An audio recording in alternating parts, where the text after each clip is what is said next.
तो हम स्टार्ट करने लगे हैं एलिप्टिकल फंक्शंस पर एक और वेरी वेरी इंटरेस्टिंग वीडियो है जिसमें हम प्रॉपर्टीज को डिस्कस करेंगे। हमने एक प्रॉपर्टी लास्ट वीडियो में डिस्कस की थी और थोड़ा सा विजुलाइज किया था। आज उधर से ही आगे बात बढ़ाएंगे और आज हम बात करेंगे पीरियोडिक पैरेललोग्राम से थोड़ी सी, और उसके बाद तीन प्रॉपर्टीज को कोरली देखेंगे। तो आई होप आपको बहुत अच्छी फील आएगी इंशाल्लाह। तो स्टार्ट करते हैं आज का लेक्चर। अगर आपने अभी तक सब्सक्राइब नहीं किया तो जल्दी से सब्सक्राइब बटन को हिट करो और वीडियो को लाइक करो ताकि वीडियो को स्टार्ट करें। चलो जल्दी से करो।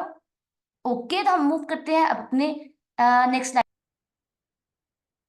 तो हमने लास्ट टाइम यही बात छोड़ी थी, बस यहाँ से दो तीन बातें हमने लोग बतानी है और उसको हम अपनी पहली प्रॉपर्टी नंबर 2 की तरफ चलेंगे। सो ये हमारा एलिप्टिकल फंक्शन था, ये भी हमारा एलिप्टिकल फंक्शन का ग्राफ है और ये भी हमारा एलिप्टिकल फंक्शन का ग्राफ है। अगर हमने गौर से देखो, ये भी हमारे पास पीरियोडिक पैरेललोग्राम्स है, इसमें पीरियोडिक पैरेललोग्राम्स है, इसमें पीरियोडिक पैरेललोग्राम्स है। तो हमारे पास पीरियोडिक पैरेललोग्राम्स बन रहे हैं, है ना। पीरियोडिक पैरेललोग्राम्स बन रहे हैं, ठीक है। और अगर आप इन्हें बहुत गौर से देखो ना, बहुत गौर से देखो, तो ये क्या है, इसके डायग्राम को देखो, ठीक है। और उसके बाद इसके डायग्राम को बहुत गौर से देखो, फिर उसके बाद इसके डायग्राम को उससे भी ज्यादा गौर से देखना। तो ना ये एक मैश मैश मैश कहते जाल को, मैश की शक्ल के है ना, मैश की शक्ल के है ना, मैश की शक्ल के नजर बिल्कुल ऐसे आ रहे हैं, ठीक है। तो याद रखना पीरियोडिक पैरेललोग्राम्स को मैश भी बोला जाता है, ठीक है।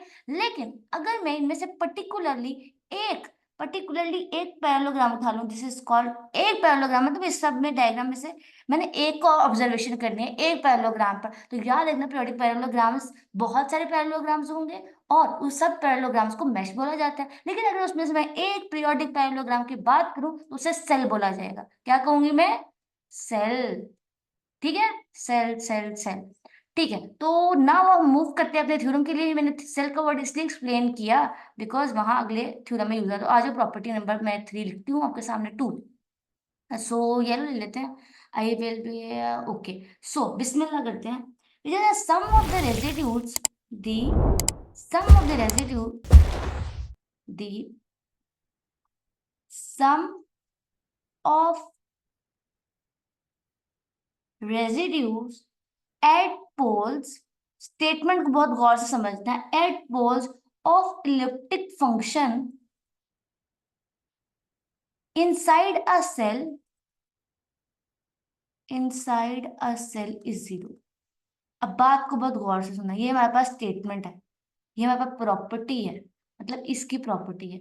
अब बात को समझते हैं, इधर आओ, बहुत गौर से समझना है। मैंने भी बताया कि बहुत सारे पीरियोडिक पैरेललोग्राम्स थे और उनको मैश कहा जाता है। उनमें से हमने एक एक सेल उठाया और एक पैरेललोग्राम उठाया, उसे सेल बोला। तो ये कुछ इस किस्म का पीरियोडिक पैरेललोग्राम बनेगा। ये पीरियोडिक पैरेललोग्राम है, ठीक है। मैं ले लिया इसको, मैंने कहा ये क्या बोल दिया जाएगा, सेल है। ये सेल है, ठीक है। यहां तक तो कोई टेंशन वाली बात नहीं है। अब बहुत बात गौर से सुनना, अगर आप गौर से देखो तो ये सेल की जो शक्ल है, जो सेल की खैर से डायग्राम है, वो क्या क्लोज नहीं है? कोर्स एक क्लोज्ड फिगर है। पहली बात, एक क्लोज्ड फिगर है। मैं वहां तक पहुंचा जाती हूँ, एक बात बहुत गौर से सुन लो, टेंशन ना लो, एक मिनट बात सुन लो बस। ये क्लोज्ड फिगर है, एग्जैक्टली है। और याद रखना जो इसके बाउंड्रीज है ना, ये जो बाउंड्रीज है, इस पे हमारा फंक्शन है, इस पे हमारा फंक्शन का कोई पोल नहीं मिल रहा। मतलब कि जितने भी पोल्स होंगे ना फंक्शन के अंदर, वो इसके अंदर ही होंगे कहीं, जो मैंने अंदर बना रही हूँ। ये कुछ पोल्स होंगे, कुछ ज्यादा ही बना दिए मैंने, फाइनाइट पोल्स है, तो कुछ अंदर ही पोल्स मिलेंगे, ठीक है। तो मतलब बाउंड्री पे हमारा फंक्शन क्या है, एनालिटिकल है, ठीक है, लॉजिकल। बाउंड्री फंक्शन एनालिटिकल है। अब बात गौर से सुनना, फिगर क्लोज्ड है, बाउंड्री पे फंक्शन एनालिटिकल है, अंदर हमें पोल्स मिल रहे हैं। तो बहुत गौर से देखना, यहाँ पे एक बहुत जानी मानी चीज बन गई है, which is called contour. Contour, जो कंटूर बन रहा है, क्लोज कंटूर है, उसके अंदर हमें पोल्स मिल रहे हैं। तो हम जानते हैं, अगर आपको नहीं पता और अगर आपने हमारी सिंगुलैरिटी वाली वीडियो नहीं देखी तो उसका लिंक भी डिस्क्रिप्शन बॉक्स में जाकर जरूर देख लेना। Which is called chapter number 7 पे मैंने पूरे 1 घंटे की एक वन शॉट वीडियो बना के जिसमें सारा कंटूर इंटीग्रेशन को हमने सिखाया। वो जरूर उसका इंट्रोडक्शन ही देख लेना, सब समझ आ जाएगी। तो यहाँ पे वो लगना है, तो ऑटोमेटिकली क्योंकि कंटूर इंटीग्रेशन करनी पड़ती है, जब पोल्स मिलते हैं तो कंटूर इंटीग्रेशन की यहाँ जरूरत है, हम यहाँ पर लगाएंगे। याद रखना, क्लोज कंटूर में जब पोल्स मिलते हैं तो क्या चीज लगती है, which is called Cauchy residue theorem. क्या कॉशी रेजिड्यू थ्योरम लगेगा। आई होप कि आपको समझ आएगी हम इस थ्योरम में कॉशी रेजिड्यू थ्योरम क्यों लगाएंगे। आई होप कि मैंने जो कॉन्सेप्चुअल पॉइंट एक्सप्लेन करने की कोशिश की, आप वहां तक पहुंच गए हो, ठीक है। आई होप, जिसको नहीं ट्रस्ट सुना देखिए वाली बात, ठीक है। अब आज वापस वहां जाते हैं जहां से मैं शुरू किया था, व्हाइट कलर ले लेते हैं। ओके, सो स्टार्ट करते हैं। अब इसका प्रूफ देखना, बहुत गौर से देखना। अब पीरियोडिक पैरेललोग्राम की समझ भी आ गई, सेल की समझ भी आ गई, और ये बात भी समझ आ गई कि सेल की बाउंड्रीज पर ना हमारा फंक्शन एनालिटिकल होता है, कोई पोल नहीं मिलेगा मतलब। और और हमारा फंक्शन जो है ना वो हमें पोल्स देगा इनसाइड द सेल। अब उसने ये कहा है कि जो सम ऑफ रेजिड्यूज है ना poles of a inside a cell, cell के अंदर जितने पोल्स है ना उनका रेजिड्यू का जो सम है ना किसी भी एलिप्टिकल फंक्शन का हमेशा जीरो आएगा। मतलब जो पोल्स होंगे ना उनका जो रेजिड्यू का सम होगा वो ऑटोमेटिकली हमें जीरो आंसर देगा। ये क्या है इलिप्टिकल फंक्शन के केस में। तो हम जल्दी से एक एक एक, एक पैरेललोग्राम बना लेते हैं यहाँ से। और मैं फिगर बनाने की कोशिश करती हूँ विच इज कॉल्ड पैरेललोग्राम का ऑप्शन, पता नहीं यहाँ हमने दिया है कि नहीं दिया। नहीं दिया तो चलो हैंड से बना लेते हैं। ये देखो पैरेललोग्राम। अब मैं एक चीज दिखाना चाहती हूँ। अच्छा, मैंने बताया था कि जो पीरियोडिक पैरेललोग्राम्स में हमें पीरियोडिक पैरेललोग्राम में पीरियोडिक सेट मिलता है जिसमें हमारा फंक्शन अपनी वैल्यू को रिपीट करता है। और मैंने बताया ये भी था कि जो अब हमारे पास दो पीरियड्स हैं तो बाकी डबल पीरियोडिक होगा, तो जो बाकी हमें कहाँ से मिलेंगे वो स्केलर मल्टीपल्स होंगे। तो लेट से अब मैंने जो ये लिया इलिप्टिकल फंक्शन, लेट से जो मेरा ये इलिप्टिकल फंक्शन है ना, ये इलिप्टिकल फंक्शन, इसके तो दो पीरियड्स, एक है 2 ओमेगा 1 और 2 ओमेगा 2। और इन दोनों इंडिपेंडेंट है, इनका आपस में कोई ताल्लुक नहीं है, ठीक है। तो दो पीरियड्स हमने लेट कर लिए, हमारे पास इलिप्टिकल फंक्शन है उसके दो पीरियड है, W1 2 W1 2 W2, ठीक है। टिल नाउ कोई टेंशन वाली बात नहीं है। तो याद रखना ये इलिप्टिकल फंक्शन कैसे बनेगा, सुनो। ये पैरेललोग्राम पीरियोडिक पैरेललोग्राम किस तरह बनेगा, सेल किस तरह बनेगा। अगर मैं लेट करूँ इसका एक वर्टेक्स टी है तो याद रखना उसके सेल के ही अब कॉम्बिनेशन आते जाएंगे, स्केलर मल्टीपल्स उनको ही ऐड करने से। 2 W1 रख लूं, इसका मैं रख लेती हूँ 2 W1 + 2 W2। इस वर्टेक्स का मैं नाम रख लेती हूँ लेट से T + W2। तो अब आप गौर से देखो, एवरी कंटेन W1 W2 और वो सारे उसके पीरियड्स है। बात समझ आ गई? आ गई आ गई आ गई, आई होप कि आई हो। अब आ जाओ, अब मैं यहाँ से कुछ और बातें बताती हूँ। जल्दी से प्रूफ की तरफ बढ़ते हैं, थ्योरम के प्रूफ की तरफ मूव करते हैं, प्रूफ की तरफ। अब आ जाओ इधर देखो, पहले लाइट पेन यूज करूंगी और यहाँ से आ जाओ। ठीक है, तो ये इस साइड का फॉर्म है ना उसको मैं आई कह लेती हूँ, इस वाले वर्टेक्स, इस वाले साइड को पैरेललोग्राम के। मेरी मर्जी I1 कह लिया, इसको मैंने I2 कह लिया, इसको मैंने I3 कह लिया, और इसको मैंने I4 कह लिया। जस्ट लाइक अब हम कंटूर इंटीग्रेशन करने लगे। ठीक है, तो कंटूर इंटीग्रेशन, और ये पूरी फिगर जो है वो आई है। सो आई इज इक्वल टू, देखो पहला इंटीग्रेशन में टी से स्टार्ट हुई कहानी और T + 2 W1 तक करेंगे, और यहाँ क्या आएगा f(z)d(z). Cauchy residue theorem, nothing special, Cauchy residue theorem लगा रहे हैं। अब यहाँ से मुक्के किए यहाँ यहाँ यहाँ, विच इज कॉल्ड, हमारा इंटीग्रेशन कहाँ जाएगा, 2 + T + 2 W, 2T + 2W1 + 2W2, और यहाँ पे आएगा f(z)d(z) प्लस। अब यहां से मूव करेंगे यहाँ यहाँ यहाँ, which is called 2 + T + 2W1 + 2W2। अब यहाँ जाएंगे किसने, 2 + T + T W2 और f(z)d(z). पहुंच गए। प्लस, अब यहाँ से इधर आ जाओ, यहाँ से इधर आएगा वापस, तो T + 2 W2 और T तक जाएगा और f(z)d(z). अब हमने प्रूफ ये करना है कि बाय कॉची रेसिड्यू थ्योरम, अब इन सब का जो सम है ना वो इक्वल टू जीरो आना चाहिए। मतलब ये आई है ना, मतलब ये मैं ऑरेंज से लिखूंगी, मतलब प्रूफ ये करना है कि आई is equal to I1 + I2 + I3, जो है ना I1 + I2 + I3 + I4, मतलब I is equal to zero proof करना है पूरी कहानी। ठीक है, करोगे प्रूफ। और क्या करना है अब मैं वो बता देती हूँ, सिंपल सा प्रूफ ये है कि अगर गौर से देखो इस डायरेक्शन में मूव करें। अच्छा याद रखो पैरेललोग्राम्स में ऑपोजिट साइड्स जो होती है ना, ऑपोजिट साइड्स वो पैरेलल होती हैं। और अगर आप मूव करो, अगर हमने क्लोज इंटीग्रेशन में, अब मैं यहाँ से कलर लेकर एक बार एक्सप्लेन करने के, बड़ा मोटा पेन। अब बहुत गौर से सुनना, मैंने बताया पैरेललोग्राम्स में ऑपोजिट साइड्स क्या होती हैं, आपस में पैरेलल होती हैं, लेकिन हम क्लोज कंटूर में ऐसे मूव कर रहे हैं। ठीक है, बात समझ आई। तो एंटी क्लॉकवाइज, तो ये देखो ये वाली साइड जो हमारे पास I1 है, क्या अगर मैं यहां से देखो ये इसके पैरेलल है, क्या -I1 के इक्वल नहीं है। -I1 जो है वो -I3 नहीं है, देखो एक दूसरे के एंटी पैरेलल नहीं है। सिमिलरली इंटीग्रेशन में ऐसे ही हमने प्रूव करना है कि ये जीरो के इक्वल कैसे होगा। ठीक है, सिमिलरली ये जो ये साइड है ना, ये वाली साइड, सिमिलरली जो ये वाली साइड है, ये ये एक दूसरे के एंटी पैरेलल नहीं है। गौर से देख पा रहे हो, विजुलाइज कर सकते हो। ऐसे ही हमने प्रूव करना है कि ये जो क्लोज्ड सेल है ना, सेल के अंदर हमारे पास जो सम ऑफ रेजिड्यू वो जीरो के इक्वल किस तरह आएंगे? बिकॉज कैसे जीरो के इक्वल आएंगे? क्योंकि जो I1 है वो इक्वल है -I3 के। गौर से देख सकते हो। सिमिलरली हम वाइट ले लेते हैं, जो हमारे पास I2 है वो इक्वल है -I4 के। बात समझ विजुलाइज तो आपने कर ही लिया होगा। तो इन दी एंड सम ऑफ रेजिड्यू जो था वो जीरो के इक्वल आ जाएगा, और ये हमारा थ्योरम प्रूफ हो गया। ठीक है, मैथमेटिकल प्रूफ आप ऑफ कोर्स अपने नोट से थोड़ा सा कर लोगे। बाकी इन दी एंड, क्योंकि हमारे पास आई जो था वो इक्वल था, मैं कोई और पेन ले लेती हूँ, यहाँ से ले लेते हैं, विच इज कॉल्ड, ये वाला कलर यूज नहीं किया। I is equal to sum of residues था, तो सम ऑफ रेजिड्यूज जीरो के इक्वल आ गया, बिकॉज विजुलाइज भी कर लिया होगा इस वजह से। ठीक है, आई होप कि आपको यहां तक बात समझ आ गई होगी। Now it's time to move our next property, which is that के मैं लिखकर दिखाती हूँ, एक मिनट। तो हमारी नेक्स्ट प्रॉपर्टी ये है कि विच इज दिस, के reciprocal of elliptical function which is not identically zero is also elliptical. अच्छा, हमने पहली प्रॉपर्टी क्या पढ़ी थी कि इलिप्टिकल फंक्शन का डेरिवेटिव भी इलिप्टिकल होता है। दूसरी ये पढ़ी कि इनसाइड अ सेल जो इलिप्टिकल फंक्शन के अंदर पीरियोडिक पैरेललोग्राम्स आते हैं, उनमें से अगर हम एक पैरेललोग्राम की बात करें, मतलब है कि सेल, उसके अंदर जो हमारे पास सम ऑफ रेजिड्यूज होता है ना, वो जीरो के इक्वल होता है ना। प्रॉपर्टी नंबर 3 है कि रेसिप्रोकल भी इलिप्टिकल फंक्शन का इलिप्टिकल ही होगा। ठीक है, तो वेरी इजी। और उसको जल्दी से प्रूफ कर लेते हैं, छोटा सा प्रूफ है, ज्यादा इंटरेस्टिंग है। तो हम लेट कर लेते हैं। पहली बात ये है कि एफ ऑफ जी भी हमारा कोई इलिप्टिकल फंक्शन है। अगर वो इलिप्टिकल है तो दिस इंप्लाइज दैट वो डबली पीरियोडिक भी होगा। डबली पीरियोडिक फंक्शन भी है, डबली पीरियोडिक भी है। ठीक है, तो it means that F of G plus omega 1 भी एफ ऑफ जी के ओमेगा 1 नहीं W1, और F of G plus W2 भी इक्वल है हमारे पास एफ ऑफ जी के। ऑफ कोर्स डब्ल्यू पीरियोडिक है। और हम लेट करते हैं, और हम ये बात सोच के चले हैं, सपोज दैट, लेट दैट के एफ ऑफ जी के पास ना, F of G has only finite number of zero. अच्छा ठीक है, अब हमने ना रेसिप्रोकल प्रूव करा, तो हम नंबर ऑफ जीरोस की बात करेंगे। मैं दिखाऊंगा क्यों।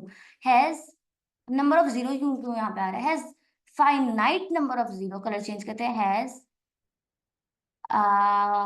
Finite number of zeros. और उसकी कुछ फॉर्म ना कुछ इस किस्म की है। ठीक है, और पॉइंट्स उसके पास A1 A2 है, लेट से। तो किस इस किस्म की फॉर्म है, लेट से इज इक्वल टू 5 ऑफ जी। ठीक है, और यहाँ ब्रैकेट ले लो, एफ ऑफ जी A1, ये इसके जीरोस हैं, और इसका जो पावर है ना वो A1 है। ठीक है, जीरोस हमने फंक्शन, अब मैं बताती हूँ क्यों। हम पहले यहाँ से जीरो ले रहे हैं, क्योंकि जो इस फंक्शन के जीरोस होंगे ना, जब हम इसका रेसिप्रोकल करेंगे ना, तो उसके पोल्स बन जाएंगे। देखो ना यार, मेरी बात सुनो, एक मिनट बहुत गौर से देखो। मैं एक चीज दिखाती थी, मैं यहाँ पे जीरोस का वर्ड क्यों यूज किया, यहाँ zeros, I am using zeros है यहाँ पे। एक सेकंड, ये जीरोस का वर्ड क्यों यूज किया? बिकॉज हमने ना इस फंक्शन का ना इसके बाद करना है रेसिप्रोकल, क्योंकि हमने रेसिप्रोकल को प्रूव करना है ना कि वो भी इलिप्टिकल है। जब मैं इसके, अगर मैं इसके जब जीरोस है ना, इसके जीरो जो है वो इसके क्या होंगे, पोल्स। तभी तो मैंने यहाँ जीरो का वर्ड यूज करूंगी, वहां पोल्स का वर्ड यूज करूंगी। आई होप कि तुम समझ गए होगे, मैं उम्मीद कर रही हूँ। तो आगे बढ़ते हैं। यहाँ मैं जीरोस का एक मैंने ऑर्डर 1 का R1 का ले लिया है, सिमिलरली हम और भी लेंगे, A2 R2 ले लो। लेट से हम यहाँ से लेते जाते हैं टिल AN तक, और पावर ले लेते हैं Rn तक। तो हमारे पास A1 A2 so on till AN जो है वो जीरोस हैं इलिप्टिकल फंक्शंस के, और जो उसके ऑर्डर है ना वो R1 R2 Rn। बात क्लियर हुई? अब now we are taking its reciprocal. Now take reciprocal, taking reciprocal. तो जब रेसिप्रोकल लेकर देखते हैं क्या बनेगा। तो एफ ऑफ जी का रेसिप्रोकल लिखो 1/f ऑफ जी। तो लेके देखते हैं क्या टेंशन मिलती है। ये देखो, इस किस्म का फॉर्म बने एफ ऑफ जी, और यहाँ पे हमारे पास नीचे वाली वैल्यू आ जाएगी, तो A-A1 R1 सो ऑन। और मैं इधर लिखना चाहूंगी यहाँ से, मैं बहुत ही गंदा लिखती हैं, मुझे पता है बेटा, I am not very organise person, so really sorry for that. पर यहाँ से हम यहाँ मूव करेंगे, तो यहाँ पे आ जाती बात 1/, which is called A-Z-A R2 so on, और A-AN/Rn। और अगर गौर से देखो, अब उसे गौर से देखना है, here we have a function, we have a function, ठीक, एक second, I have done a mistake है, यहाँ पर कैपिटल लिख लो या शॉर्ट लिख लो, ठीक है, बिकॉज देखो ना, इसे शॉर्ट लिख लो बिकॉज मैंने इसको लेट की, इसका रेसिप्रोकल मैंने कैपिटल एफ को कहा, इसका रेसिप्रोकल ये है, इसका रेसिप्रोकल ये है। तो ये function capital F of G that has, पहली बात है डब्ल्यू पीरियोडिक है, ठीक है, ये देखो z is equal to zero पर भी, और A1 पर, A2 पर, इन सब पे भी जीरो हो रहा है, पोल्स मतलब कि इसके जो हमें क्या मिल रहे हैं, इसके पीरियड्स है। पहली बात ये है कि ये डब्ल्यू पीरियोडिक है, तो F of G is W periodic.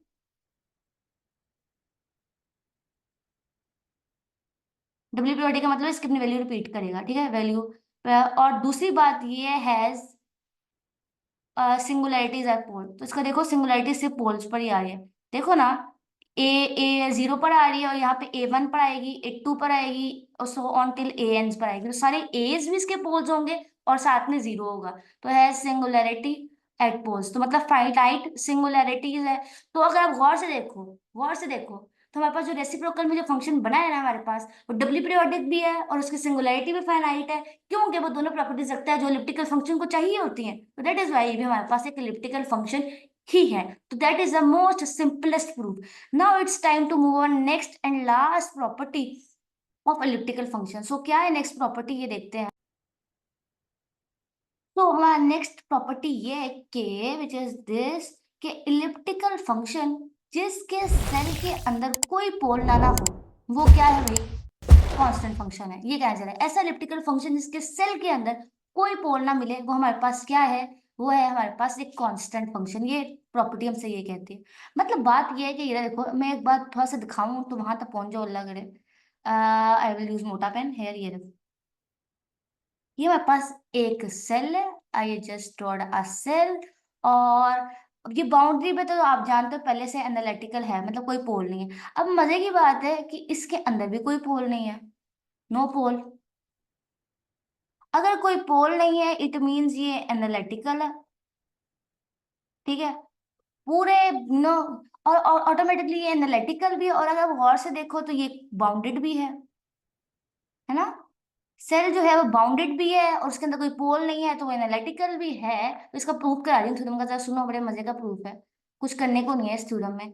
वो ये है कि बाय यूजिंग अ थ्योरम, हम लेवलिस थ्योरम बाय लेवलिस थ्योरम हमारा जो फंक्शन है ना, फंक्शन है जो एफ ऑफ जी, वो हमेशा क्या होगा, कांस्टेंट। प्रूफ समझ आया कैसे किया है। हमने कहा, उसने भी कहा कि इलिप्टिकल फंक्शन पोल के अंदर कोई सिंगुलैरिटी नहीं रखता, मतलब पोल्स का कोई पोल ही नहीं है सेल के अंदर, तो पोल नहीं है तो सेल तो पहले से क्लोज्ड है, पोल भी नहीं है तो एनालिटिकल भी है, तो फिर लेवलिस थ्योरम कहता है वो एक कांस्टेंट फंक्शन होना चाहिए। Simplest proof ever. सो अच्छा, मैंने पहले कहा था ये लास्ट प्रॉपर्टी है, बट मैंने गलत कहा था, एक और प्रॉपर्टी है, वो डिस्कस करेंगे, और पक्का आप जा सकते हो यहाँ से। तो हमारी अब लास्ट प्रॉपर्टी है विच इज कॉल्ड दिस, के कोई इलिप्टिकल फंक्शन है भाई, उसका ऑर्डर ना लेस देन टू है, मतलब ऑर्डर टू से कम है, तो वो हमेशा क्या होगा, कांस्टेंट फंक्शन होगा, ये प्रॉपर्टी है। अब बात सोचने की है, अगर एक इलिप्टिकल फंक्शन है हमारे पास, इलिप्टिकल फंक्शन है, उसका ऑर्डर लेस देन टू है, तो of course less than two तो दो ही पॉसिबिलिटी है, या तो वो जीरो होगा या वो वन होगा। तो हम इस बात को डिस्कस करते हैं। अगर उसका ऑर्डर जीरो होगा, अगर उसका ऑर्डर जीरो होगा तो इट मीन्स कि कोई पोल ही नहीं है, नो पोल्स, नो पोल्स। अगर ऑर्डर जीरो है तो नो पोल्स, इसका मतलब है पोल्स नहीं है सेल में, तो फंक्शन हमारे पास एनालिटिकल है, और फंक्शन एनालिटिकल है और बाउंडेड भी है। तो जैसे प्रीवियस थ्योरम में किया था कि बाय लेवलेस थ्योरम हमारा फंक्शन हमेशा कांस्टेंट होगा। दो केसेस में हमने इस थ्योरम के प्रूफ को डिवाइड किया है। तो पहली बात, अगर मैं जीरो वाला केस मान जाऊं तो मेरे पास फंक्शन तो कांस्टेंट फंक्शन होगा, तो एक केस मैंने प्रूफ कर दिया, ठीक है, बात मैंने जैसे पिछले थ्योरम में प्रूफ किया, सिंपल। लेकिन अगर मैं मान लूं कि मेरा ऑर्डर वन है, अगर मैं मान लूं मेरा ऑर्डर वन है, तो इट का मतलब है मेरे पास सिंगल पोल है इनसाइड है सेल, है ना, सिंगल पोल है। अगर सिंगल पोल है तो फिर प्रॉपर्टी नंबर वन ये कहती थी, प्रॉपर्टी नंबर टू ये कहती थी, आज की प्रॉपर्टी नंबर वन, लेकिन वैसे टू प्रॉपर्टी है कि हमारे सेल के अंदर जो पोल्स का रेजिड्यू का सम होता है ना, वो जीरो होना चाहिए। लेकिन अगर मुझे सिंगल पोल ही मिलेगा तो मैं सम कैसे जीरो करूंगी, sum will not be zero, will not be zero, not be zero, अब मैं सम को जीरो नहीं कर सकती, या तो फिर अगर मैं कहूँ सम जीरो नहीं है तो फिर या तो ये वाली कंडीशन गलत है या वो वाली कंडीशन गलत है, क्योंकि वो वाली कंडीशन ठीक है, उसका प्रूफ मैंने आपको करवाया है। आज का पहला प्रूफ, वीडियो का पहला प्रूफ। तो इट मीन्स दैट ये कंडीशन ही गलत है। तो क्योंकि किसी भी इलेक्ट्रिकल फंक्शन का मिनिमम ऑर्डर टू होना चाहिए, अदरवाइज हमारे पास कांस्टेंट फंक्शन होगा। तो इट मीन्स दैट यहाँ से हमें पता ये चला कि इलेक्ट्रिकल फंक्शन का जो ऑर्डर है ना, पोल्स का मतलब कि इलेक्ट्रिकल फंक्शन खुद का ऑर्डर है, वो ना ही जीरो हो सकता है, जीरो होने पर भी कांस्टेंट फंक्शन ही होगा, और कांस्टेंट फंक्शन। और सिमिलरली अगर सिंगल पोल मिले तब भी यही कंडीशन है, क्योंकि सम ऑफ रेजिड्यू जीरो नहीं होता, तब भी हमारे पास जो है वो कांस्टेंट फंक्शन ही आएगा।